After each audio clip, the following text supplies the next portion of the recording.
प्रेक्षकांनो, आई कुठे काय करते या मालिकेमध्ये आता अरुंधती जी आहे ती संजनाला आणि अनिरुद्धला घराबाहेर काढते। आता अरुंधती जी असते ती अनिरुद्धला म्हणते की आता तुम्ही या घरात राहू शकत नाही। तेव्हा अनिरुद्ध म्हणतो की ही बाई सगळं घर हडपून टाकेल। तर अरुंधती म्हणते हो का, तुमच्या वाट्याचा हिस्सा तुम्हाला भेटलाय, आता तुम्ही इथून जाऊ शकतात। आता संजना देखील अनिरुद्धला ओढत असते आणि म्हणत असते अनिरुद्ध चल घराबाहेर, परंतु अनिरुद्ध जायला तयार नसतो। त्या अरुंधती म्हणते की तुम्ही तुमच्या हिस्स्याचे पैसे घेतलेले आहेत त्यामुळे तुम्ही इथून जायचंच। तर आता अनिरुद्धला देखील नाईलाजाने घरातून बाहेर पडावं लागतं। आता अरुंधती म्हणते की तुम्हाला आठवतंय का तुम्ही मला काय म्हणाला होतात की तू तरी घरामध्ये काय करते आणि घराच्या बाहेर काढलं होतं, तर आता तुम्हाला कळेल की एक बाई काय काय करू शकते घरासाठी, असं जे आहे ते अनिरुद्धला म्हणते। आणि म्हणते की पुन्हा कुणीच म्हणायचं नाही की आई कुठे काय करते, आणि दरवाजा लावून घेते। आता सर्वजण घरातले जे आहेत ते भावूक होतात आणि एकमेकांच्या गळ्यात पडून रडतात।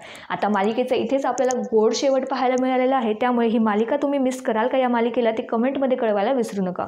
आणि असेच अपडेट्स बघण्यासाठी चॅनलला सबस्क्राईब करा।